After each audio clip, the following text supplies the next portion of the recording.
नमस्कार, स्वागत है आपका पीटीसी न्यूज उत्तर प्रदेश में। मैं हूं आपके साथ करुणा ठाकुर। एक देश एक चुनाव पर फिर बहस शुरू हो गई है। वजह यह है कि मोदी सरकार ने संसद का विशेष सत्र बुलाया है और माना जा रहा है कि इस सत्र में एक देश एक चुनाव से जुड़ा बिल लाया जाएगा। वन नेशन वन इलेक्शन सिर्फ एक चर्चा का विषय नहीं है, बल्कि ये भारत की जरूरत है। हर कुछ महीने में भारत में कहीं न कहीं बड़े चुनाव हो रहे होते हैं। इससे विकास के कार्यों पर जो प्रभाव पड़ता है, उसे आप सब भली भांति जानते हैं। ऐसे में वन नेशन वन इलेक्शन पर गहन अध्ययन और मंथन आवश्यक है। क्या ये समय की मांग नहीं है कि हमारे देश में कम से कम मतदाता सूची तो एक हो? पहले 18 और 21 दो मतदान के अलग अलग होने के कारण अब 18 सबका मतदान है। आज देश का दुर्भाग्य है, जितने चुनाव उतनी मतदाता सूची। कितना देश का खर्च हो रहा है, कितना मैन पावर उस मतदाता सूची में लग रहा है। राज्य और केंद्र मिलकर के कानून बनाए और तय करे भाई एक ही मतदाता।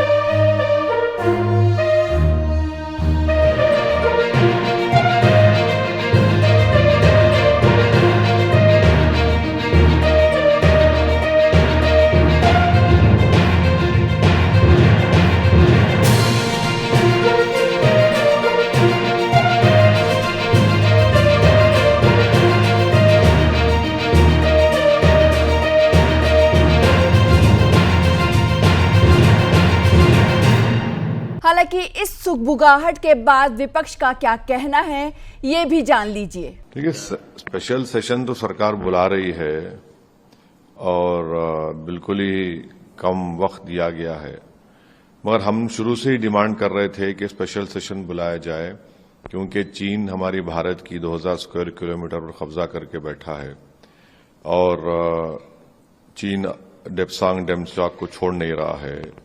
चीन हमको पेट्रोलिंग राइट्स नहीं दे रहा है गोगरा में, हॉट स्प्रिंग्स में, पोंगसोंगसू लेक में। जब स्पेशल सेशन बुला रहे हैं तो उम्मीद करते हैं कि भारत के प्रधानमंत्री चीन के ऊपर डिस्कशन को अलाउ करेंगे। दूसरा, हम भारत सरकार से, मोदी सरकार से इस बात का डिमांड करते हैं कि रोहिणी कमीशन ने अपनी रिपोर्ट दे दी है तो वो फौरन 50% जो रिजर्वेशन की लिमिट है उसको ब्रीच करें और पार्लियामेंट में स्पेशल सेशन में एक बिल लेकर आए ताकि हम वो 50% की लिमिट को ब्रीच कर सकें। तीसरा, हम इस बात का डिमांड करते हैं कि इसरो के साइंटिस्ट को और नीरज चोपड़ा को पार्लियामेंट में बुलाकर उनको ऑनर किया जाए। ये बड़ा अच्छा मुस्बित पैगाम जाएगा। और चौथी बात यह है कि जो मीडिया में ये सवाल उठ रहा है कि क्या वन नेशन वन इलेक्शन होगा, ये नहीं हो सकता है। ये भारत के संविधान के खिलाफ होगा, क्योंकि फेडरलिज्म भारत के संविधान के बेसिक स्ट्रक्चर का हिस्सा है। और दूसरी बात यह है कि बीजेपी के पास राज्यसभा मेजॉरिटी नहीं है। तीसरी बात उसमें यह निकलेगी कि बहुत से अपोजिशन रूल्ड स्टेट्स हैं जो इस बात को कबूल नहीं करेंगे, क्योंकि कर्नाटक में हालिया इलेक्शन हुआ, क्यों दूसरे स्टेट्स करेंगे? तो वन नेशन वन इलेक्शन मेरे लगता है कि अनकॉन्स्टिट्यूशनल होगा, फेडरलिज्म के खिलाफ होगा, वो बेसिक स्ट्रक्चर का हिस्सा है। तो अब ये नहीं मालूम कि क्या एजेंडा है, मगर हम मोदी सरकार से आखिर में इस बात का भी डिमांड करते हैं कि वो अभी से ही देश को बता दें कि विंटर सेशन कब होगा, उसके तारीख दे दें। ऐसा ना हो कि आप सिर्फ वोट ऑन अकाउंट ले लें फरवरी में और चले जाएं, क्योंकि सप्लीमेंट्री डिमांड तो आप पिछले सेशन में ले चुके हैं। अब हम तो यही डिमांड करेंगे कि नवंबर दिसंबर में भी विंटर सेशन के डेट्स का ऐलान कर दीजिए, फिर वोट ऑन अकाउंट फरवरी में होगा। तो ये इस पर हमको यही बोलना है जो स्पेशल सेशन बुलाया जा रहा है मोदी सरकार की तरफ से। अपना विशेष सत्र बुला के भारतीय जनता पार्टी और Narendra Modi ji one nation one election का बिल पास करना चाहते हैं। ये इंडिया गठबंधन की बैठक के बाद मोदी जी की घबराहट है। 3 राज्यों में भारतीय जनता पार्टी पूरी तरीके से हार रही है।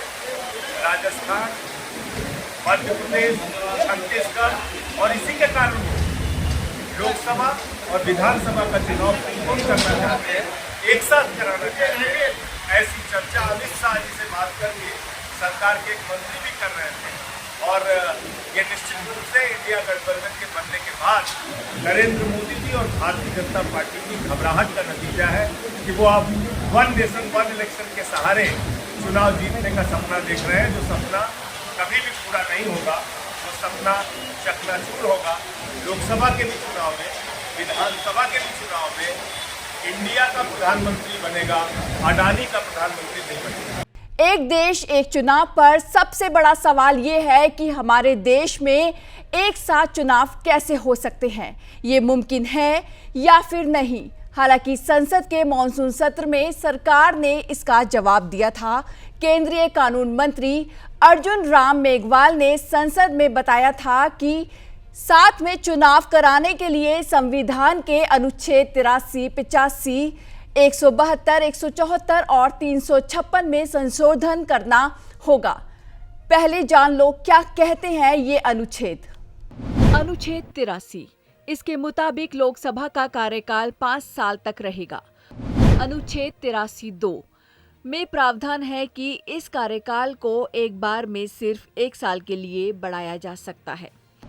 अनुच्छेद 85, राष्ट्रपति को समय से पहले लोकसभा भंग करने का अधिकार दिया गया है। अनुच्छेद 172, इस अनुच्छेद में विधानसभा का कार्यकाल 5 साल का तय किया गया है। हालांकि अनुच्छेद 83(2) के तहत विधानसभा का कार्यकाल भी 1 साल के लिए बढ़ाया जा सकता है। अनुच्छेद 174, जिस तरह से राष्ट्रपति के पास लोकसभा भंग करने का अधिकार है, उसी तरह से अनुच्छेद 174 में राज्यपाल को विधानसभा भंग करने का अधिकार दिया गया है। अनुच्छेद 356, ये किसी राज्य में राष्ट्रपति शासन लगाने का प्रावधान करता है। राज्यपाल की सिफारिश पर किसी राज्य में राष्ट्रपति शासन लागू किया जा सकता है। अब बताते हैं चुनाव करवाने के विकल्प। विकल्प नंबर 1, कुछ राज्यों के चुनाव लोकसभा चुनाव के साथ ही होते हैं। कुछ राज्यों में लोकसभा से कुछ महीने पहले होते हैं, तो वहीं कुछ राज्यों में लोकसभा चुनाव के कुछ महीनों बाद ही चुनाव होते हैं। ऐसे में कुछ राज्यों में विधानसभा समय से पहले भंग करके और कुछ का कार्यकाल बढ़ाकर लोकसभा चुनाव के साथ ही चुनाव कराए जा सकते हैं।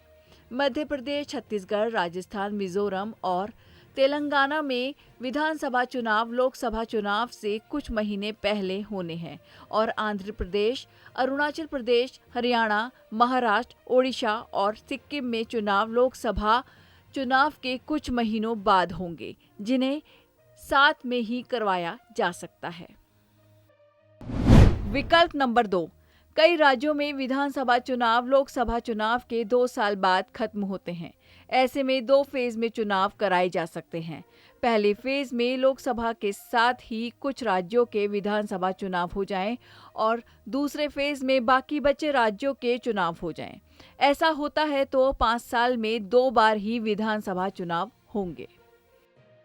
विकल्प नंबर 3, लॉ कमीशन ने अपनी रिपोर्ट में सुझाव दिया था कि अगर एक साथ चुनाव नहीं कराए जा सकते तो फिर 1 साल में होने वाले सभी चुनाव साथ में करा दिया जाए। इससे साल में बार बार होने वाले चुनावों से बचा जा सकेगा। वन नेशन वन इलेक्शन सिर्फ एक चर्चा का विषय नहीं है, बल्कि ये भारत की जरूरत है। हर कुछ महीने में भारत में कहीं न कहीं बड़े चुनाव हो रहे होते हैं।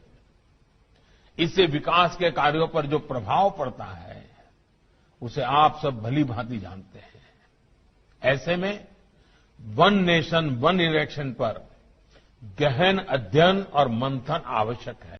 क्या ये समय की मांग नहीं है कि हमारे देश में कम से कम मतदाता सूची तो एक हो? पहले 18 और 21 2 मतदान के अलग अलग होने के कारण अब 18 सबका मतदान है। आज देश का दुर्भाग्य है, जितने चुनाव उतनी मतदाता सूची। कितना देश का खर्च हो रहा है, कितना मैन पावर उस मतदाता सूची में लग रहा है। राज्य और केंद्र मिलकर के कानून बनाए और तय करे भाई एक ही मतदाता। और मैं बताता हूं, पंचायतों के चुनाव वाली मतदाता सूची होती है उसमें एक भी मतदाता छूटता नहीं, क्योंकि वहां एक एक वोट की कीमत होती है कि 30-40 वोट से हार जीत होती है। अगर वो मतदाता सूची हमारी मतदाता सूची में कभी समस्या ही नहीं आई। उसी प्रकार से पोलिंग स्टेशन, मतदाता को हर बार याद करना पड़े, मेरा उसको पता होना चाहिए तुम्हारा पोलिंग स्टेशन ये स्कूल का वो कमरा है तुम्हारा हमेशा। ये व्यवस्था क्यों विकसित नहीं हो सकती? और इसलिए इलेक्शन के रिफॉर्म्स अनिवार्य है। एक समृद्ध लोकतंत्र के लिए राजनीतिक स्थिरता अत्यंत महत्वपूर्ण है। ऐसे ही लोकतांत्रिक व्यवस्था में सरकारों की स्थिरता के साथ साथ विकास के लिए भी एक गतिमान सरकार चाहिए।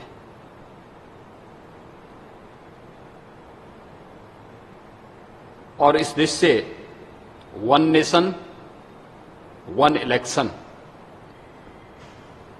यह एक अभिनंदनीय प्रयास है।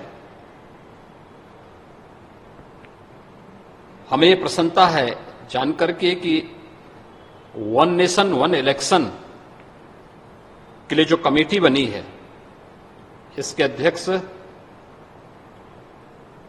पूर्व राष्ट्रपति माननीय श्री रामनाथ कोविंद जी को की अध्यक्षता में बनी है। इस अभिनव पहल के लिए मैं देश की सबसे बड़ी आबादी के राज्य उत्तर प्रदेश की जनता की ओर से आदरणीय प्रधानमंत्री जी का हृदय से आभार व्यक्त करता हूं। वन नेशन वन इलेक्शन ये आज की आवश्यकता है और ये इसलिए भी महत्वपूर्ण है क्योंकि मैं उत्तर प्रदेश जैसे राज्य की दृष्टि से भी देखता हूं, बार बार इलेक्शन विकास के कार्यों में बाधा पैदा करती है, क्योंकि इलेक्शन की एक प्रक्रिया को कम से कम 1.5 महीने का समय लगता है और 1.5 महीने का यह कार्यकाल विकास की सभी प्रक्रिया को या नए नीतिगत निर्णय लेने में, विकास की प्रक्रिया को तेजी से आगे बढ़ाने में कहीं न कहीं बाधक हो जाती है। इसके लिए आवश्यक है कि लोकसभा, विधानसभा और अन्य सभी प्रकार के इलेक्शन को एक साथ हम आयोजित करें।